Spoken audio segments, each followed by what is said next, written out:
बात करेंगे भारतेंदु हरिश्चंद्र द्वारा लिखे हुए नाटक अंधेर नगरी की पृष्ठभूमि क्या है, इसके लिखने के पीछे क्या उनकी भावनाएं रही हैं।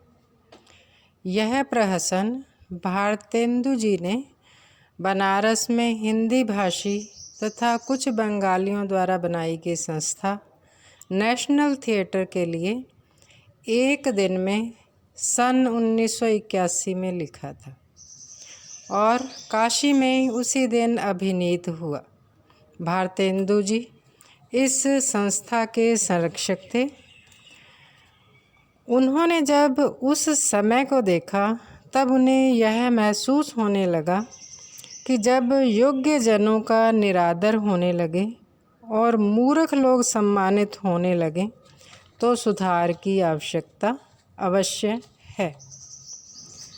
भारतेंदु रचित इस नाटक से आगे के समय में आने वाले ऐतिहासिक मोड़, क्रांतिकारी चेतना, प्रयोगधर्मिता और परंपरा, भाषा और संरचना की प्रकृति में होने वाले परिवर्तनों के विभिन्न साहित्यिक और कला क्षेत्र में प्रवृत्तियों के आधार बहुत स्पष्ट रूप से आंके जा सकते हैं। उस समय भारतेंदु हरिश्चंद्र के समक्ष कई चुनौतियां थीं, जैसे भारतीय समाज में व्याप्त अशिक्षा, अंधविश्वासों, रूढ़ियों, पिछड़ेपन, गरीबी इत्यादि से लड़ने की चुनौती। दूसरा, भारत की दयनीय स्थिति के लिए उत्तरदायी ब्रिटिश शासन की दमनकारी नीतियों के विरुद्ध आवाज़ उठाने की चुनौती। तीसरा, साहित्य में गद्य की तथा गद्य की विविध विधाओं की चुनौती। चौथा, नाटक के क्षेत्र में संस्कृत नाट्य परंपरा, पारसी थिएटर परंपरा तथा लोक नाट्य शैलियों में से एक सर्वथा नई नाट्य शैली के विकास की चुनौती। मेधावी भारतेंदु जी ने इन सभी चुनौतियों को स्वीकार किया तथा अपनी प्रतिभा के बल पर सभी मोर्चों पर सार्थक पहल कर हिंदी साहित्य के परिदृश्य को गतिमान बनाया। नाटक के संदर्भ में अगर बात करें तो उन्होंने तत्कालीन समाज में प्रभाव बनाए, पारसी नाटक और रंगमंच को नकारा तथा साथ ही अमानत के द्वारा लिखे गए इंद्र सभा नाटक को फ्रांसीसी ओपेरा की नकल तथा असाहित्यिक कहा। भारतेंदु ने इससे भ्रष्ट नाटक बताते हुए इस नाटक को अश्लील तथा फूहड़ बताकर इसका मुखर विरोध किया। इन्होंने इंद्र सभा की लोकप्रियता की प्रतिक्रिया में बंदर सभा लिखकर इंद्र सभा का मजाक उड़ाया।